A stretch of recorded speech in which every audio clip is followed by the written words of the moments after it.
स्वागत मुख्यमंत्री आणि उपमुख्यमंत्री विधिमंडळ परिसरात दाखल झालेले आहेत।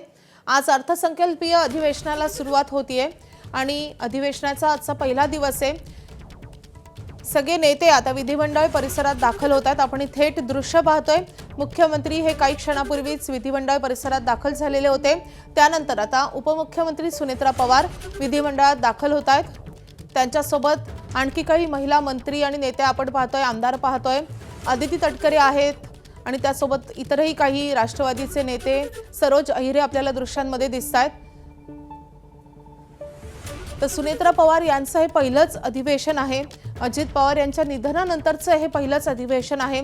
त्यामुळे अनेक अर्थांनी हे अधिवेशन महत्त्वाचं असणार आहे। आज अजित पवार यांच्या निधनानंतर शोकप्रस्ताव मांडला जाणार आहे आणि सभापतींसोबत अध्यक्षांसह अनेक जणांना, अनेक आमदारांना, मंत्र्यांना आज बोलण्याची संधी दिली जाणार आहे। त्यामुळे अजित पवारांच्या आठवणींना उजाळा दिला जाईल। सुनेत्रा पवार यांच्यासाठी आजचा दिवस खूप भावूक असणार आहे, कारण त्यांच्या दृष्टीने पहिलं अधिवेशन आहे आणि अजित पवार यांच्या निधनानंतरचं हे अधिवेशन आहे। त्यामुळे अजित पवारांची उणीव या अधिवेशनामध्ये नक्कीच जाणवणार आहे। सुनेत्रा पवार विधान भवनात दाखल झालेले आहेत। राष्ट्रवादीच्या सगळ्या आमदारांसह सुनेत्रा पवार या विधिमंडळ परिसरात दाखल झाल्या आहेत। एबीपी माझा, उघडा डोळे बघा नीट।